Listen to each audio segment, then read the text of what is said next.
Hi, welcome to రైన్యూ నీళ్ళు talks. ఈ పానీపూరిని నేను కాస్కోలో తీసుకున్నానండి.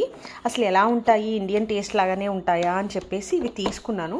ఇది మేడ్ విత్ చూడండి సెమోలినా పఫ్స్ ఆర్ గోల్గప్పే పుచ్చుక. ఓకే, ఇది దీంట్లోకి నేను తీసుకొచ్చి బఠానీ ప్రిపేర్ చేసి వాటర్ అన్నీ ప్రిపేర్ చేసి ఆనియన్స్ అన్నీ రెడీగా పెట్టుకున్నాను. సరే అని చెప్పి ఓపెన్ చేసి ఇవి తిన్నానండి. అండ్ ఇవన్నీ సాల్టెడ్గా ఉన్నాయి. మన ఇండియన్ పానీపూరి లాగా చప్పగా అలా లేవు. అంటే టేస్టీగా ఉంటాయి కదా, అవి చప్పగా ఉన్నా వెన్ వి యాడ్ బఠానీ అండ్ వాటర్ అది ఒక టేస్ట్ మారుతుంది. కానీ ఇవి నాకు సాల్టెడ్ ఉన్నాయి అండ్ దీంట్లో ఏవో యాడ్ చేశారు. చూసారా, మీకు స్మాల్ కనిపిస్తున్నాయి. సమ్ యాడ్ చేశారు. సరే అని చెప్పి దాని ఇంగ్రీడియంట్స్ కూడా నేను చదివాను. దీంట్లో ఇంగ్రీడియంట్స్ చూడండి.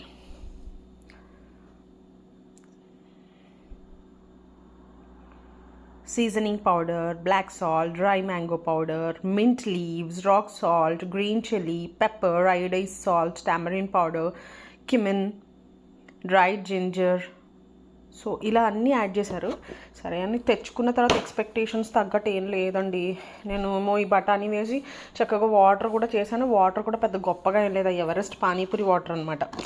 ఎంతైనా ఇండియాలో తినే ఆ బండి పక్కన నేను గ్లౌజెస్ వేసుకున్న వాడి దగ్గరే తింటాను, కానీ బాగుంటుందండి. ఆ టేస్టే వేరు.